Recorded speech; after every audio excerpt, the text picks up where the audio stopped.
Bismillahirrahmanirrahim. Assalamualaikum warahmatullahi wabarakatuh. Alhamdulillahilladzi bi ni'matihi tatimmus shalihat. Asyhadu an la ilaha illallah wahdahu la syarikalah wa asyhadu anna Muhammadan abduhu wa rasuluh la nabiyya ba'dah. Allahumma shalli wa sallim ala nabiyyina wa rasulina Muhammad sallallahu alaihi wasallam wa ala alihi wa ashabihi wa man tabi'ahu bi ihsani ila yaumiddin, amma ba'du. Bapak Ibu jamaah rahimakumullah, di tengah hujan deras tadi sore alhamdulillah kita kemudian merasakan antara hujan deras dengan terang. Pilih yang mana Bapak Ibu? Deras atau terang? Dua-duanya dalam setiap kondisi dan juga keadaan. Maka kita berdoa Allahumma ja'al sayyiban nafi'an, dan juga kita berdoa alhamdulillah ala kulli halin. Segala puji bagi Allah dalam setiap kondisi keadaan. Ketika hujan deras, berarti Allah memberikan kesempatan kita untuk banyak-banyak doa. Tadi Bapak Ibu sempat doa apa tadi ketika hujan deras? Ini kan? Ya, doa saya mahasiswa yang di jalan yang kehujanan mudah-mudahan selamat sampai tujuan. Kemudian yang kedua adalah dalam kondisi yang terang juga, alhamdulillah kita sempat tadi beberapa saat padam listrik dan kemudian juga tetap nyala. Saya tiktokan sama Pak Dan nih, kalau nyala berangkat, kalau nggak nyala udah. Karena juga pernah terjadi nyampe masjid di daerah utara, ternyata pada gelap-gelapan, cuman satu masjid. Nah, rumah sebelahnya nyala. Sebelah utaranya nyala, sebelah selatan nyala. Masjid itu gelap. Alhamdulillah. Jadi bapak-bapak pengurusnya sedang ngurus ke PLN. Kok PLN? Kok cuman masjid kami yang gelap gini? Udahlah Pak, banyak ta'awud. Itu diruqyah, masjidnya diruqyah. Yang lain kanan kiri. Jadi kalau sederet mati biasa kan. Ini kanan kirinya nyala, masjidnya yang mati. Dan alhamdulillah terus nyala. Nyalanya adalah setelah Ba'da Isya baru nyala. Nah, jamaah rahimakumullah, jadi menjadi terang kalau ada listrik. Listrik itu kan berarti kan ada pemantiknya. Sama seperti diri kita, menjadi terang diri kita kalau ada yang meneranginya. Nah, yang meneranginya itu adalah tazkirah, peringatan dari Allah Subhanahu wa taala. Ada yang kemudian seseorang mendapatkan peringatan dari Allah, kemudian diam-diam baik. Bahkan ada yang menolak, tapi kemudian ada yang mengambil manfaat dari itu. Sama seperti hujan kalau jatuh di tanah, ada yang kemudian jatuh tanah, udah ngalir aja, selesai. Nggak ngaruh tuh, nggak ngaruh. Mungkin tanahnya diaspal kali, jadi nggak meresap. Ada yang kemudian meresap, ditahan. Ada yang kemudian terus menumbuhkan tanaman, memberi manfaat. Nah, ini kaitannya dengan pembahasan kita surah Al-A'la pada malam kali ini. Kita ngambil ayat yang ke-9 dari ayat 9 dan 19. At-tazkiru wa tazkiyatun nafsi wal amalu lil akhirah. At-tazkir, peringatan, wa tazkiyatun nafs, penyucian jiwa, dan amal untuk akhirat. Ini pembahasan kita sampai bagian akhir dari surah Al-A'la. Nah, jamaah rahimakumullah, kita akan lihat A'udzubillahi minasyaitonirrajim. Fadzakir in nafa'atiz dzikra. Fadzakir, fa-nya adalah fa, maka zakir, sampaikanlah peringatan. Zakkara yudzakiru zakir, sampaikanlah peringatan. Jadi zakir ini itu digunakan untuk mengingatkan orang yang sudah tahu tapi dia tuh lupa. Orang yang tahu tapi dia lalai, maka zakir, sampaikanlah peringatan atau peringatkanlah. In nafa'atiz dzikra, in jika nafa'at bermanfaat, az-zikra peringatan itu. Kalau peringatan itu bermanfaat, peringatilah dia. Maknanya ada orang yang diberi peringatan tapi tidak mau mengambil manfaat dari peringatan tersebut. Itu manusiawi. Misalkan ada yang menyatakan dalam satu realita, pulang dari umroh murtad Pak. Pulang dari umroh murtad. Maka kalau itu terjadi di lingkungan kita, Allah tidak akan merasa rugi dengan satu orang yang kemudian keluar dari agamanya. Allah tidak akan gelisah, tidak akan khawatir. Sekalipun yang murtad memberikan kesaksian ini itu telah merasakan ini, telah terserah.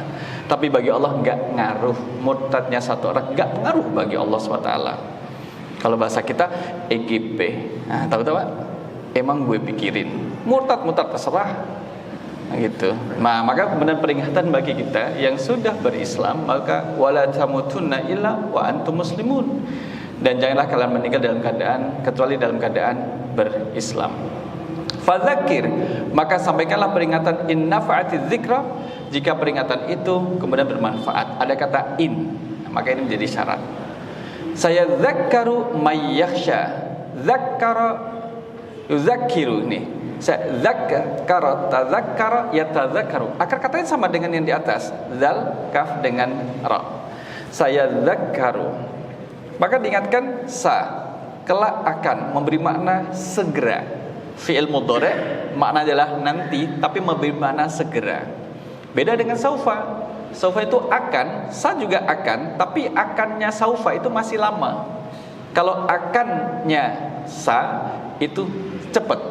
Ya. Saya dzakkaru may yakhsha. Akan yadzakkaru, mengambil pelajaran peringatan di atas tadi, man orang yang laki atau perempuan, dan kemudian menjelaskan ini adalah orang yang sudah berakal, ya. Man yakhsha, dia itu takut kepada Allah Subhanahu wa taala. Dalam menggambarkan ketakutan kepada Allah lebih menggunakan kata yakhsha, bukan khofa yakhofu.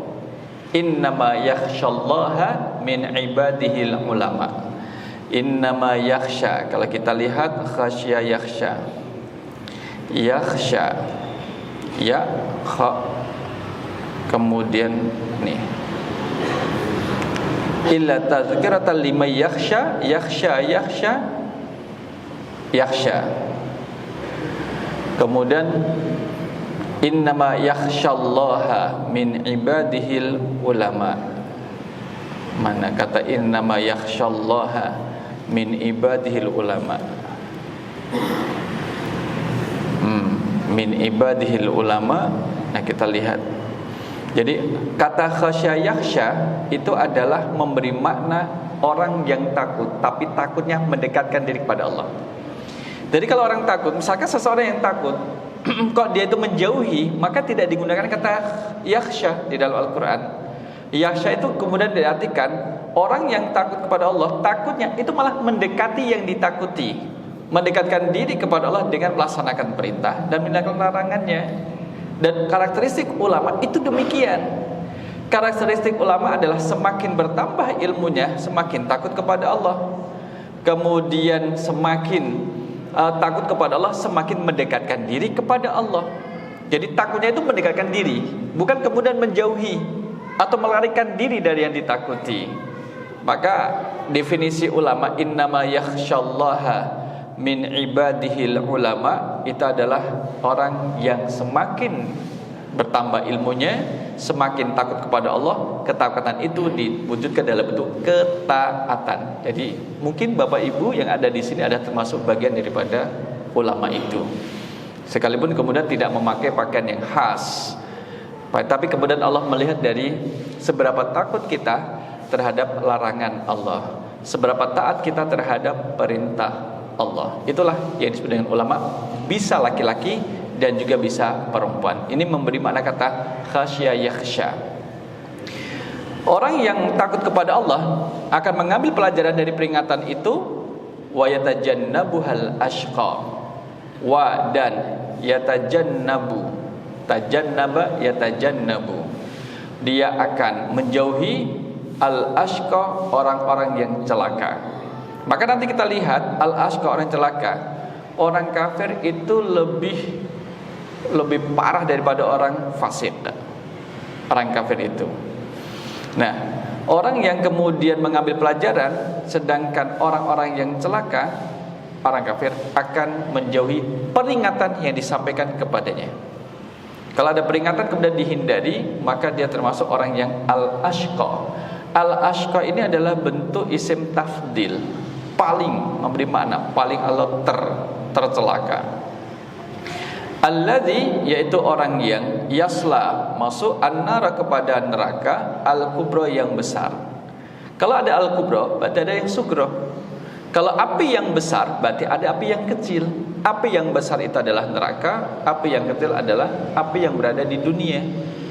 Dalam pembahasan kita di dalam surah Al-Qari'ah, sudah pernah kita sebutkan dalam surah Al-Qari'ah bagaimana kemudian orang-orang menghitung panasnya api yang ada di dunia.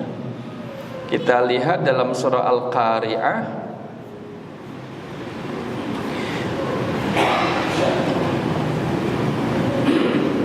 dan kita lihat, wa amma man khaffat mawazinuhu fa ummuhu hawiyah wa ma adraka ma hiya narun hamiyah. Dalam penjelasan neraka hawiyah, Dr. Wahbah Zuhaili menyebutkan bahwa api yang ada di dunia, apinya anak Adam ada di dunia itu adalah baru 1/100-nya panasnya api di neraka. Tapi kemudian kita membandingkan jangan pakai korek api atau api yang kemudian di kompor. Oh, berarti kalau ini 1/100-nya, berarti kemudian 100 korek api dijadikan satu. Tidak. Tapi carilah kemudian panas yang di bumi ini, di alam ini, sesuatu yang paling panas. Apa itu Bapak Ibu? Sesuatu yang paling panas di bumi ini apa? Berapa derajat Celcius panas inti bumi? Kalau inti bumi berapa Bapak Ibu yang di ilmu terkait? Berapa derajat panas inti bumi? Intinya bumi nggih, intinya bumi. 7.000 derajat Celcius. 7.000 nggih, 7.000 derajat Celcius, 7.000 derajat Celcius. Berapa derajat panasnya inti matahari? Nah, kita lihat tadi 7.000 mencapai lebih dari 15 juta derajat Celcius. 15 juta derajat Celcius kalau bakar sate kelatak kayak apa jadinya? 15 juta. Lebih dari 15 juta derajat Celcius. Itu kan panas yang ada di bumi. Ya, ini panas yang ada di bumi. Kalau 100 kalinya, Allah alam. Bisa kemudian dalam makna hadis itu 100 panasnya api anak Adam 1/100 bisa bermakna hakiki, bisa bermakna majazi. Bermakna hakiki bahwa coba dilipat gandakan 100 kali lipat jadinya kayak apa? Tentunya sangat panas. Kemudian juga bermakna majazi bahwa panasnya tidak tertandingi dengan panas apapun yang ada di bumi. Nah, ini kemudian menjadi ilustrasi untuk mendekatkan pemahaman terhadap apa yang Allah firmankan. Jamaah rahimakumullah, thumma kemudian la yamutu fiha wa la yahya. La yamutu, dia tidak akan mati, fiha di dalam neraka, ya, wa la yahya, dan juga tidak hidup. La yamutu wa la yahya itu artinya adalah tidak mati dan tidak hidup. Bukan diartikan la yamutu wa la yahya, tidak bermutu dan tidak punya biaya. Beda. La yamutu itu adalah la yamutu. Kenapa dikatakan tidak mati? Dia tidak mati karena masih bisa merasakan. Ciri-ciri orang yang masih hidup kan bisa merasakan. Ini dikatakan dia tidak mati. Wala yahya, dan juga tidak hidup. Tidak hidup tapi tidak mati. Tidak hidup, tidak mati karena masih bisa merasakan azab di neraka. Wala yahya, dan dikatakan tidak hidup padahal bergerak karena tidak bisa menikmati kehidupan yang dia jalani di neraka. Nah, ini menggambarkan kondisi yang kemudian tidak mengenakkan. Tidak mengenakkan. Ini kembali pada balasan orang yang menolak peringatan tadi. Nah, sampai sini kemudian kita lihat nantinya. Qad aflaha man tazakka, ini adalah pembandingnya. Qad, sungguh, ada kata-kata sungguh penguat. Aflaha, telah beruntunglah orang yang orang yang tazakka, menyucikan diri dari kekafiran. Berarti dari ayat sebelumnya, orang-orang yang menolak peringatan itu adalah orang yang mengotori dirinya dengan kekufuran, dan dia bukan orang yang beruntung. Mari kita lihat gambaran tafsir untuk bagian yang pertama ini. Jamaah rahimakumullah, ini kemudian dalam qiraat tu'thiruna, kalau nanti di ayat 16 bal tu'thirunal hayatad dunya, itu ada yang membaca bal yu'thiruna, bukan tu'thiruna, tapi yu'thiruna. Abu Amr yang membacanya. Kita lihat di tafsirnya. Nah, setelah pertemuan yang sebelumnya, Bapak Ibu jemaah rahmatullah, kita diingatkan bagaimana kemudian Allah memberikan jaminan kepada Nabi Muhammad bahwa Nabi Muhammad tidak akan lupa terhadap ayat Al-Qur'an yang telah dia baca. Maka di sini itu menjadi nikmat. Menghafal Al-Qur'an dan tidak lupa itu nikmat, Bapak Ibu. Membaca Al-Qur'an kemudian memahami dengan mudah dan cepat itu adalah nikmat. Maka yang kita pahami dalam Al-Quran, sampaikan kepada orang lain. Balighu anni walau ayat. Sampaikan kepadaku meskipun cuma satu ayat. Dan menyampaikan itu kan tidak dikasih batasan harus minimal 40 orang, nggak ada. Orang tua menyampaikan satu ayat yang didapatkan dalam pengajian malam ini kepada putranya, itu sudah melaksanakan hadis Rasul. Balighu anni walau ayat. Sampaikan dariku meskipun satu ayat. Fadzakir in nafa'atiz dzikra sayadzakkaru may yakhsha. Azza ya Muhammad an-nasa bil Qur'an. Peringatkanlah Muhammad, wahai Nabi Muhammad, kepada manusia dengan Al-Qur'an. Dan kemudian wa arsyidhum ila subulil khair. Al-Qur'an itu menjadi sumber peringatan. Menjadi sumber peringatan itu dari Al-Qur'an. Kalau kita mengingatkan seseorang dengan Al-Quran, itu maksud dari watawasau bil haq, watawasau bis sabr. Saling berwasiat dalam kebenaran, watawasau bil haq. Sama dengan Dr. Wahbah Zuhaili, al-haq adalah sesuatu yang tidak terbantahkan. Itu adalah Al-Quran dan hadis Nabi Sallallahu Alaihi Wasallam. Itu tidak terbantahkan. Orang dikasih peringatan dengan Al-Quran, kok kemudian dia membantah? Berarti kemudian kita bisa menilai. Sebagaimana kalau kita lihat dalam surah Toha ayat 124. Surah Toha, Bapak Ibu yang kelihatan agak besar tulisannya, Toha, surah pinten?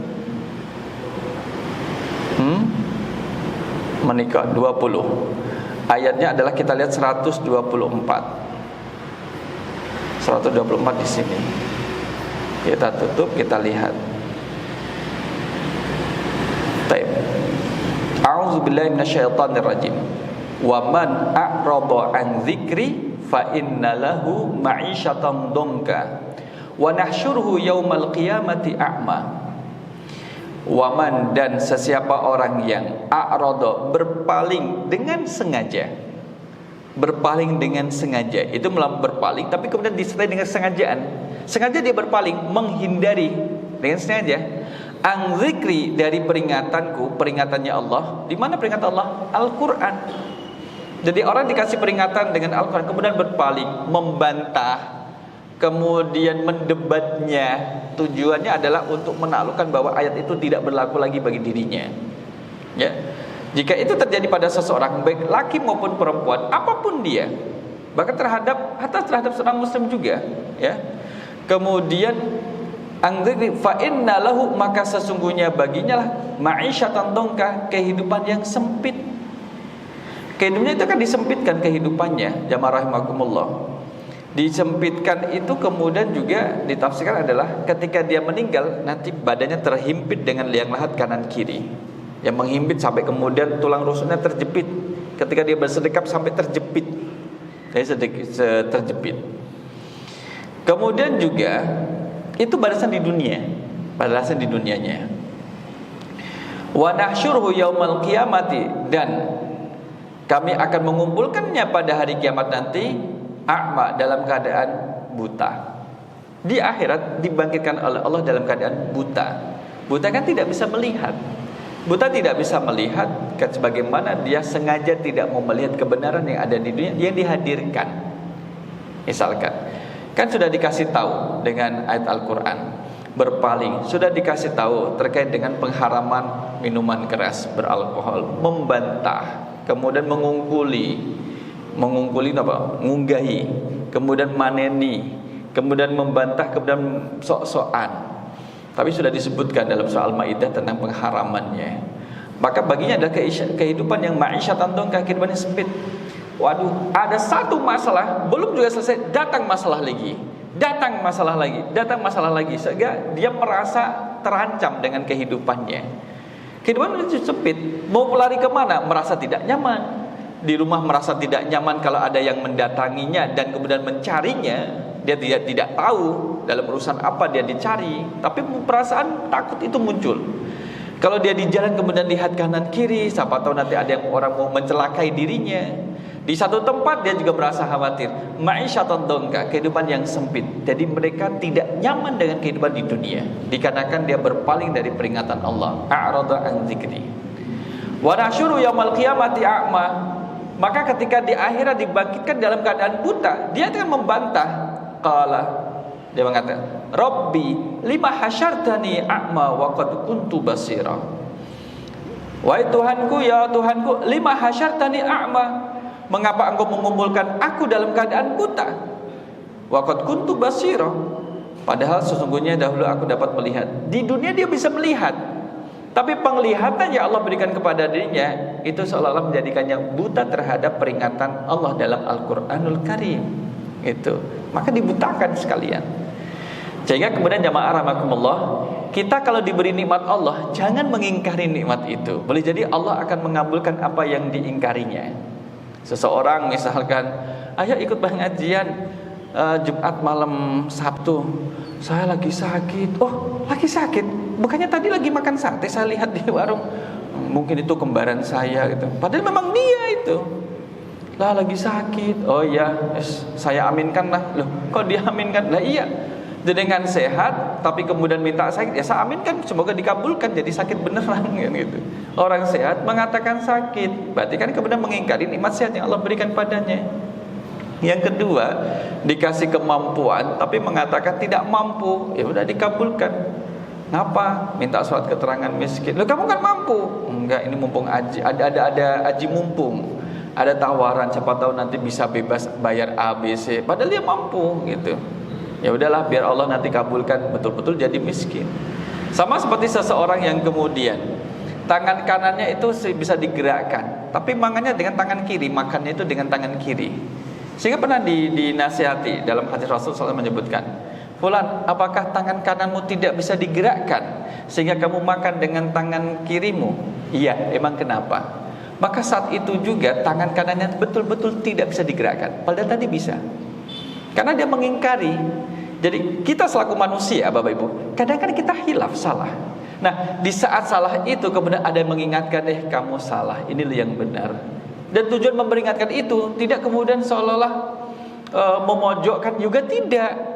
Kamu salah, ini yang benar. Tidak menggurui juga, tidak kemudian berpanjang kata juga. Kalau kita diingatkan demikian, terima kasih, astagfirullahaladzim, saya salah, alhamdulillah telah diingatkan, maka kembali, itulah orang yang mengambil peringatan. Tapi kemudian orang yang tidak mengambil peringatan, sudah salah, ditunjukin kamu itu salah, bantah, malah nantah, nyebutin silsilah gurunya. Apa hubungannya kesalahanmu dengan gurunya itu? Nggak usah. Salah kemudian terima dan kemudian istighfar. Kalau memang salah pada orang lain, ya minta maaf pada yang bersangkutan.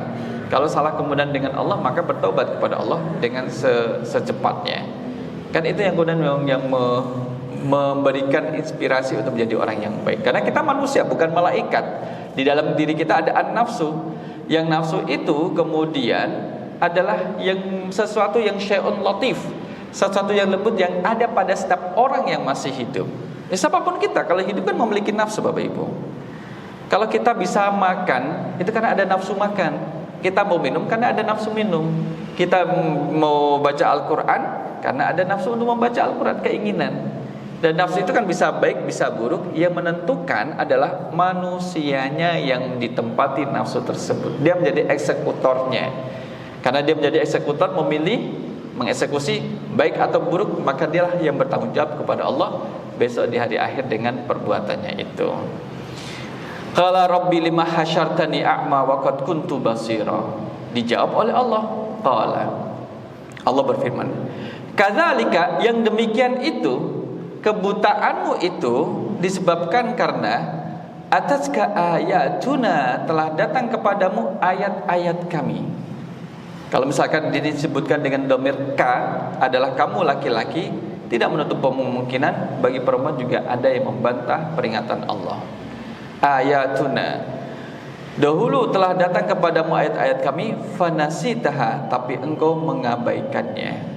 Wa kadzalikal yauma tunsa, maka pada hari inilah engkau akan diabaikan.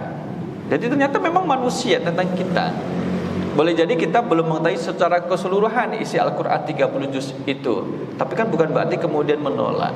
Kalau misalkan ada yang ngasih tahu kita, ngapain kamu ngasih tahu saya? Kamu aja belum hafiz, kamu juga bukan ulama, kamu juga bukan ABC. Selama yang disampaikan itu adalah benar dan bersumber dari Al-Quran dan juga ataupun hadis, maka tetap kemudian kita terima satu menjadi satu kebenaran. Nah, jamaah rahimakumullah, saya masih mencari ayat terkait dengan bahwa umat Nabi Muhammad itulah yang kemudian menjadikan Al-Quran ini mahjura, diabaikan. Al-Furqan 30, kurang ke atas, kita harus tarik 30. Nah, kita lihat. Wa qala ar-rasulu, dan Rasul Nabi Muhammad berkata, ya Rabbi, wahai Tuhanku, inna qaumi, sesungguhnya kaumku, berarti kita umat Nabi Muhammad sallallahu alaihi wasallam, ittakhazu hadzal qur'ana mahjura, sesungguhnya kaumku telah menjadikan Al-Quran ini sesuatu yang diabaikan. Ternyata yang mengabaikan Al-Quran adalah umat Nabi Muhammad, ya kan, mengabaikan. Sama kemudian lanjutannya dalam surah Toha tadi, ayat 124, 125, 126 itu. Maka hati-hati bagaimana kemudian mengabaikan Al-Quran. Kita lihat bahwa karena di dalam Al-Quran itu adalah berisi peringatan-peringatan, dan Rasul juga sudah menyampaikan isi-isi yang ada di dalam Al-Quran itu. Tapi kemudian mereka, orang-orang yang didakwai oleh Rasul pada masa itu adalah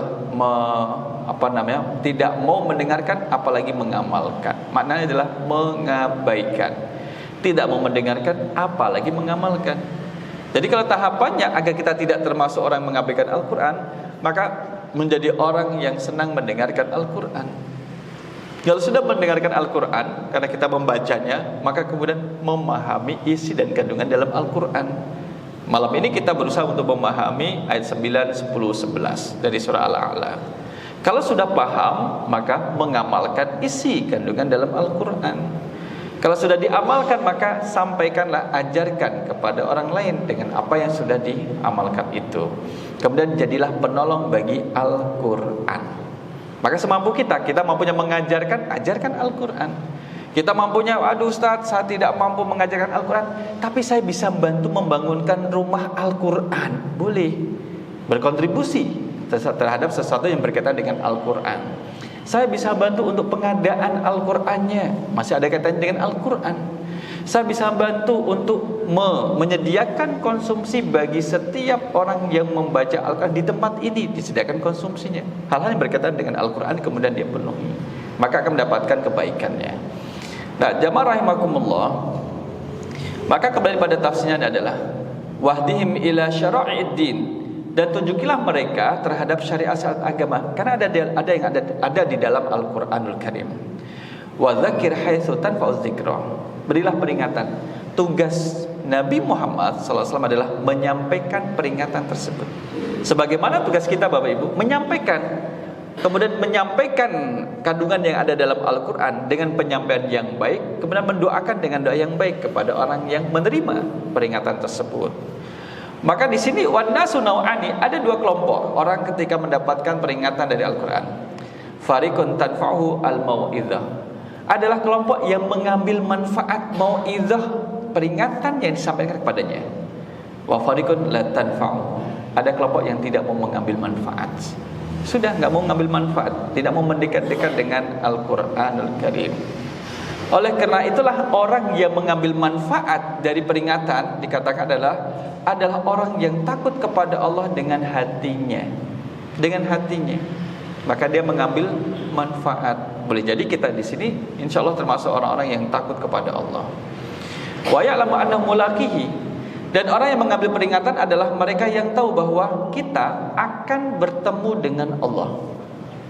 Dan kita yakin kan kita akan bertemu dengan Allah. Senikmat-nikmatnya, nikmat yang Allah sediakan di akhirat nanti adalah ada yang lebih nikmat. Ada kan nikmat surga, ada yang lebih nikmat, menikmat melihat zatnya Allah. Itu nikmat. Dan Allah hanya mau memperlihatkannya kepada orang-orang yang beriman. Terhadap orang kafir, jangan Allah berbicara dengannya. Allah melirik mereka aja tidak mau, menunjukkan kehinaan mereka itu. Wa amma man asara 'alal kufri wal inad wa tamada fil juhud wal inkar fala faidah fi tadhkirihi. Kalau orang memang basicnya adalah orang yang kufur, kemudian suka membantah, membangkang, kemudian adalah yang ingkar, ya mereka tidak akan mengambil manfaat. Tetapi kemudian tetap disampaikan, tidak mengambil manfaat dari peringatan yang disampaikan kepadanya. Oleh karena itu, jamaah rahimakumullah, dalam menyampaikan satu mauizah kan harus dengan cara yang baik. Misalkan, ngapunten, ini kemudian contoh yang tidak baik. Seseorang melihat seseorang yang lain sedang salat di masjid, ketika sujud misalkan, sujud itu tangannya kan misalnya diangkat, dia meletakkan lengannya di alas sujudnya. Kalau di dalam hadis, kalau dilihat dalam fikih sunnah, Datuk Muhammad Zuhaili menyebutkan posisi orang yang sujud kemudian tangannya diletakkan pada alas sujud, mohon maaf, itu samakan seperti anjing yang sedang tidur, glosor, binatang anjing. Artinya adalah kita angkat, selagi bisa angkat. Yang melihat orang salat dengan posisi seperti itu kan dia mau menasihati. Kalau nasihatnya disampaikan dengan cara yang tidak baik dan tidak sopan, maka akan berbentuk menjadi penolakan. Mohon maaf, Bapak sholatnya kayak anjing gitu, digitukan. Apakah nanti besok akan datang lagi? Kan tidak. Malah kan menjadi berantem. Kamu ngata-ngatain saya. Iya gitu. Itu ada dalam hadis. Memang di dalam hadis seperti itu. Cara penyampaiannya jadi tidak bagus. Tapi saya pernah melihat dengan mata saya. Ini malah kebalikannya. Bapak-bapak kemudian menunggu, kayaknya mahasiswa yang ditunggu sedang salat. Posisi seperti tadi, ditunggu sama bapaknya. Saya di sampingnya, saya juga lagi santai. Kemudian ditunggu, kayak diajak diskusi. Kemudian bapaknya memegang lengannya, sepertinya menjelaskan, kalau tadi kamu sujud, jangan diletakkan di alas sujud lengannya, diangkat. Jadi maksudnya sekalian menerima, manggut-manggut, kemudian salim dengan bapak tadi. Artinya adalah kebaikan kalau disampaikan dengan cara yang baik akan diterima dengan baik juga dan menjadi satu kebaikan. Nah, Nabi Muhammad SAW sudah menyampaikan Al-Quran peringatan dengan cara yang baik dan dengan cara yang terbaik. Tapi memang dasar orang yang kemudian diberi peringatan ini adalah orang kufur, ya mereka tidak akan mengambil manfaat, tidak mau mengambil manfaatnya ini. Oleh karena itu adalah wa ma anta bi muhaddisin qauman hadisan la tablughuhu uquluhum illa kana li ba'din fitnah. Kalau kita menyampaikan satu ilmu harus disesuaikan dengan kadar kemampuan mad'u untuk menerima ilmu tersebut.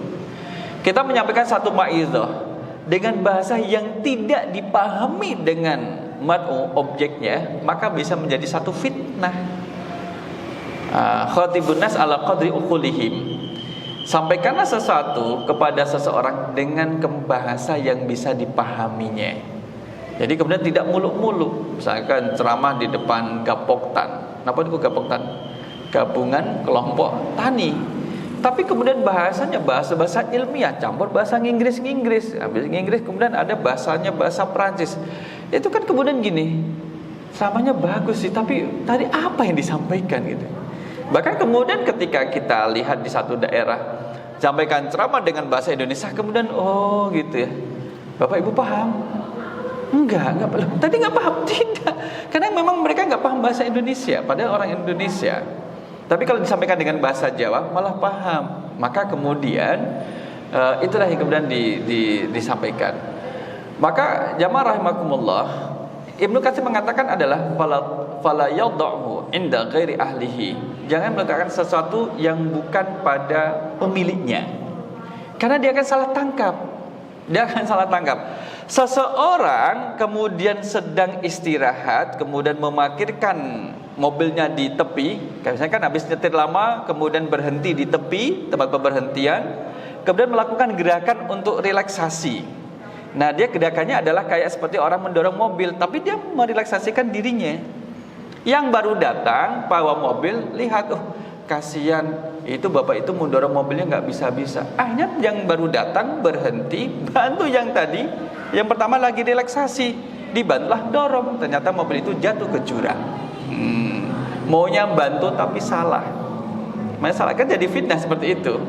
Loh, kok malah didorong jadi jatuh ke jurang, ya kan? Nah, itu nanti wanita ke atas. Nah, jamaah rahimakumullah, maka jangan meletakkan sesuatu yang bukan pada tempatnya. Oleh karena itu kalau kita menyampaikan sesuatu, maka haditsu an-nasa bima ya'rifun. Sampaikanlah kepada manusia dengan apa yang kemudian mereka ketahui. Aturiduna ayyukadziballahu wa rasulah. Apakah kamu ingin mereka itu menjadi orang yang mendustakan Allah dan Rasulnya karena tidak mengetahui bahasa yang disampaikan? Tetapi Al-Quran, jamaah rahimakumullah, saat turunnya surah Al-Lahab, Abu Lahab itu kan paham betul dengan surah Al-Lahab itu. Ketika turun surah Al-Kafirun, orang-orang kafir paham betul dengan bahasanya itu.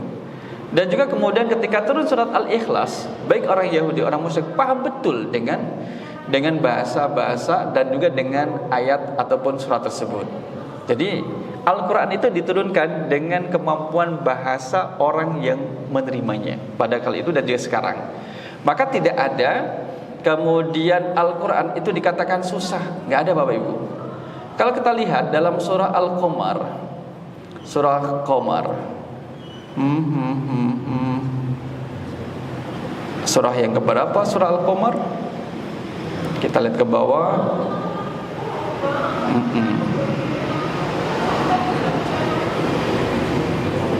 Kok nggak ketemu? Nih menikah. Kita lihat dalam ayat 17. Mulai dari ayat 17. Ini menjadi bukti bahwa tidak ada kesulitan di dalam membaca dan memahami Al-Quran. Ya. Ini. A'udzubillahi minasyaitonirrajim. Walaqad yassarnal Qur'ana lidzikri fahal mim muddakir. Sungguh kami benar-benar telah memudahkan Al-Quran sebagai pelajaran. Allah yang memudahkan. Jadi Al-Quran itu kemudian disampaikan diturunkan Allah dengan bahasa yang mudah. Yang mudah. Apapun lidah kita, insya Allah bisa membaca Al-Quran. Kalau misalkan Ustaz, saya itu udah baca Al-Quran tapi kok gak bisa-bisa. Mungkin niatnya belum tebal. Mungkin niatnya yang masih setengah-setengah. Belajarnya masih ngisi-ngisi kekosongan. Mungkin. Maka kemudian harus diperkuat niatnya. Fahal mim muddakir, maka adakah orang yang mau mengambil pelajaran? Ayat 17 ini dengan maksud bunyi ayat dan terjemahannya ini Bapak Ibu, itu Allah ulangi dalam ayat 22. Dan ada surat yang sama. Walaqad yassarnal Qur'ana lidzikri fahal mim muddakir. Sungguh kami benar-benar telah memudahkan Al-Quran sebagai pelajaran, maka adakah orang yang mau mengambil pelajaran? Allah ulangi lagi dalam ayat 32 di dalam surah yang sama. Oh, kok nggak ada? Nah, baru muncul. Tadi koneksinya Bapak Ibu. 32. Kita lihat 32. Walaqad yassarnal Qur'ana lidzikri fahal mim muddakir. Dengan redaksi yang sama. Ada lagi? Ada. Ayat 40. Ayat 40 pada surah yang sama. Walaqad yassarnal Qur'ana lidzikri fahal mim muddakir. Jadi berapa kali Allah berjanji mau memberi kemudahan terhadap Al-Quran? 4 kali. 17, 22, 32 dan 40. Ini adalah nomor ayat Bapak Ibu. Jangan dimak dengan angka-angka. Wih, angkanya angka-angka cantik itu. Jadi angka-angka ayat itu. Nah, itu adalah kemudian Allah memberikan kemudahan. Jadi tidak ada kemudian orang mengatakan susah sama memahami Al-Quran. Mungkin niat kita yang belum. Godairuhu mustajirati ilal ula. Kata-kata mustajirati itu susah untuk diucapkan. Kalau Bapak Ibu mengulangi 3 kali mustajirati, mustajirati, mustajirati, itu berat. Dan itu adalah syair. Dan di dalam Al-Quran tidak ada lafal yang berat seperti itu. Semuanya mudah. Malakum takakatum alayya katakaku ikum ala kulli jinnatin ifrankiu anni. Ada kemudian dalam Al-Quran berbunyi seperti itu. Malakum takakatum alayya katakaku ikum ala kulli jinnatin. Malah nanti takakak. Tidak ada di dalam Al-Quran kalimat itu belebet itu nggak ada. Termasuk juga kemudian ayat naqah, di mana ontamu taraktuha tarafil hu. Maknanya adalah semak belukar. Di mana ontamu? Saya tinggalkan dia di semak belukar, di rerumputan. Taraktuha tarafil hu. Tidak ada di dalam Al-Quran. Dan semuanya adalah sesuatu yang mudah. sesuatu yang mudah. Maka kalau kita lihat di sini, la tadul hikmah min ghairi ahliha fatatlamuha.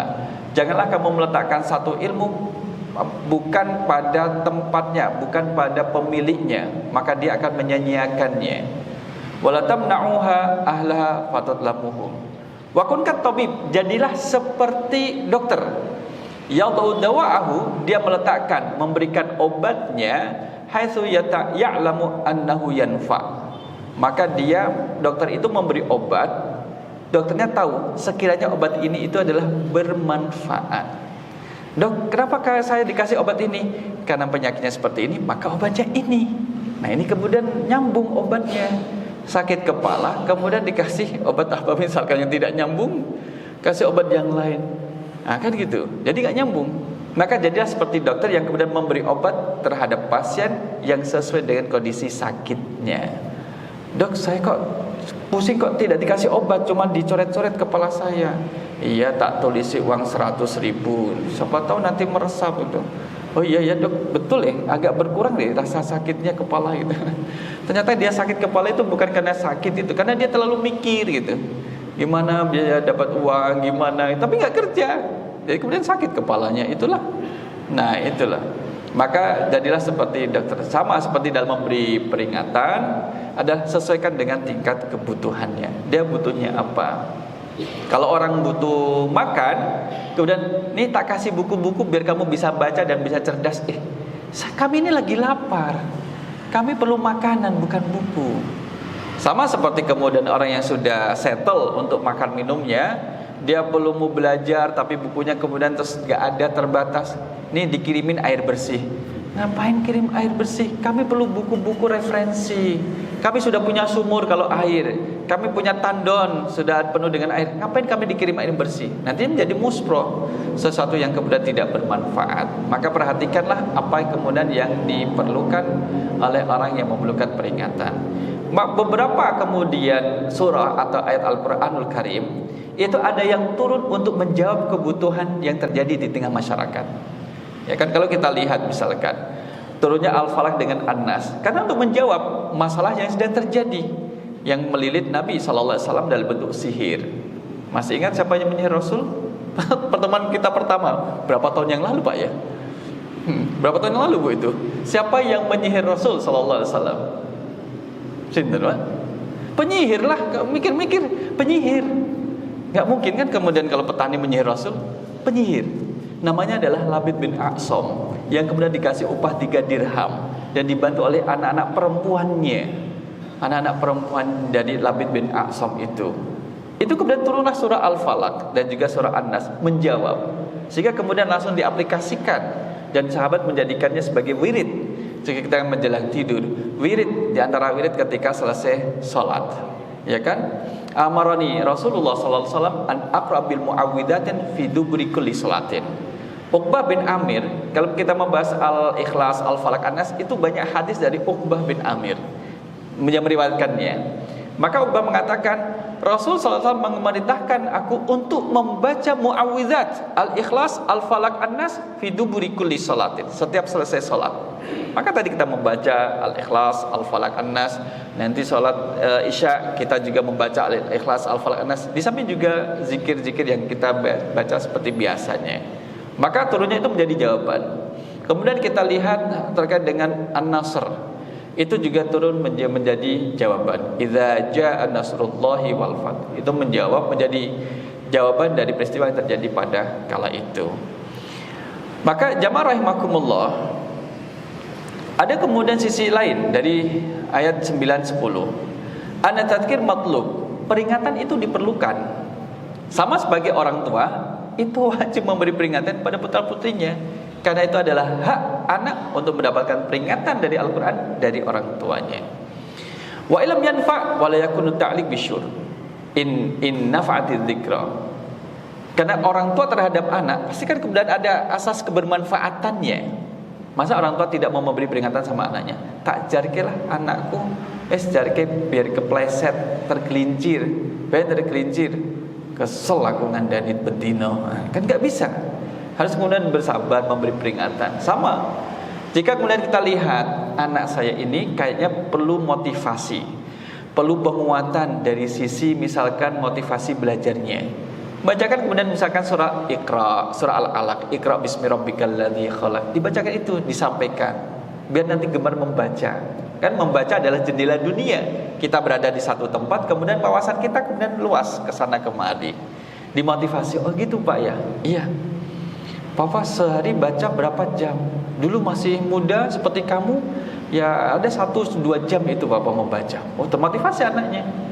Oh sama ya, Mama juga suka membaca. Loh, kamu kok tahu suka membaca WhatsApp Bapak? Dia suka membaca yang seperti itu. Nah itu dan in nafa'atiz dzikra. Maka jamaah rahimakumullah adalah kita melihat inna nasa fi amril ma'adi salah satu aksam. Ada orang yang kemudian ketika mendapat nasihat, itu ada kalanya adalah orang yang al-qati' bisihatihi. Ada yang kemudian al-mutaraddid fihi wal jahid fihi. Ada yang kemudian menerima nasihat itu, ya, diterima. Ada kemudian yang ragu-ragu. Yopo, masa gitu. Ada yang kemudian ingkar. Ya. Tapi kemudian orang yang kemudian menerima dan agak ragu-ragu, masih ada peluang. Ya, kayak sih iya, kayak sih tidak, tapi masih ragu-ragu. Maka ragu-ragu itu kan masih 50-50. Masih kemudian bisa diberi peringatan. Tetapi kalau orang yang sudah jahid, udah ingkar, itu nggak bisa diberi peringatan. Oh, dia sudah ingkar. Ingkarnya dari dalam dirinya. Kalau orang ragu-ragu, iya apa tidak, ya iya apa tidak, masih bisa dipengaruhi dengan kebaikan untuk menerima kebaikan itu. Nah, ada juga kemudian orang yang ingkar hanya sekedar lisannya saja. Ketika dikasih peringatan, ingkarnya dengan lisan. Enggak udah gitu. Tapi cuma lisannya. Tapi hatinya masih berpikir-pikir, kayaknya sih benar dia tadi yang disampaikan. Tapi ada kemudian orang yang kemudian hatinya dilibatkan untuk menolak. Lisannya mengatakan, enggak, saya tidak mau ikut. Hatinya juga menjadi tidak mau. Maka ini menjadi berat untuk dipengaruhi. Tapi tetap kita sampaikan peringatan tersebut kepada yang bersangkutan. Tapi kemudian jamaah rahimakumullah, jangan menghukumi dengan hukum yang buruk terhadap orang yang masih hidup. Ketika seorang diberi nasihat, kemudian pertanyaannya adalah bagaimana supaya kita itu mampu menerima peringatan dari Allah. Adalah menjadi orang yang takut terhadap Allah. Karena saya dzakkaru may yakhsha, akan bermanfaat peringatan itu bagi orang yang takut kepada Allah. Lebih teknis lagi, bagaimana supaya kita takut kepada Allah? Pelaksanakan perintah dan tinggalkan larangannya. Maka kalau dikaitkan dengan nafsu, kalau sedikit larangan dilakukan, nafsu itu bikin ketagihan. Maka nafsu buruk akan kemudian menagih. Ayo, kemarin kan sudah melakukan itu, tingkatkan lagi maksiatnya, lebih besar lagi. Nah, bisa itu kan bisa. Akhirnya kemudian menjadi jauh dari Allah. Maka nafsu ketika mengajak kepada kejahatan itu harus dilawan. Saat kita kemudian mau ke masjid misalkan, alah kamu mau ke masjid paling juga pengen disebut orang yang alim, itu kan nafsu buruk. Maka dilawan, saya tidak seperti itu. Seolah-olah kita dialog dengan diri kita. Dan insya Allah kita bisa melakukan itu. Atau kemudian di saat kita sedang mau berinfak, ada godaan, alah paling biar disebut dermawan, harus dilawan, jangan dibiarkan. Maka Fudail bin Iyad ketika mengatakan, fi'lul amali li ajlin nasi syirkun. Fi'lul amali, orang mengerjakan satu amalan li ajlin nasi, karena manusia, itu adalah syirik.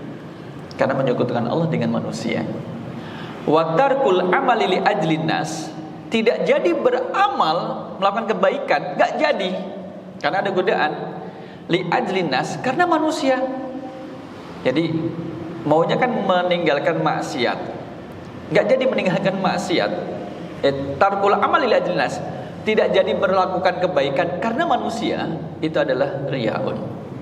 Itu adalah riya. Melakukan kebaikan karena manusia adalah syirik, meninggalkan kebaikan karena manusia itu adalah riya. Ini menurut Fudail bin Iyad. Bagaimana ikhlas? Al-ikhlasu an tusaffiya bainahuma.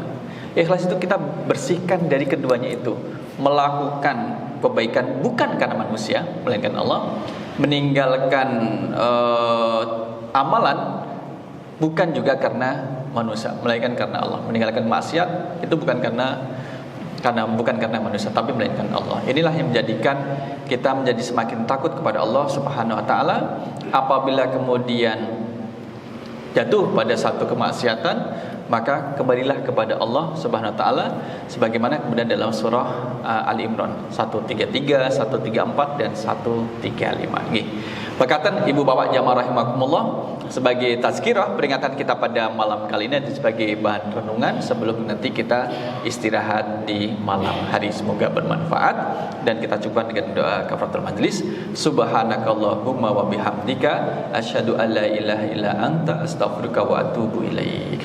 Aku lupa lihat, astaghfirullah li wa lakum. Wassalamualaikum warahmatullahi wabarakatuh.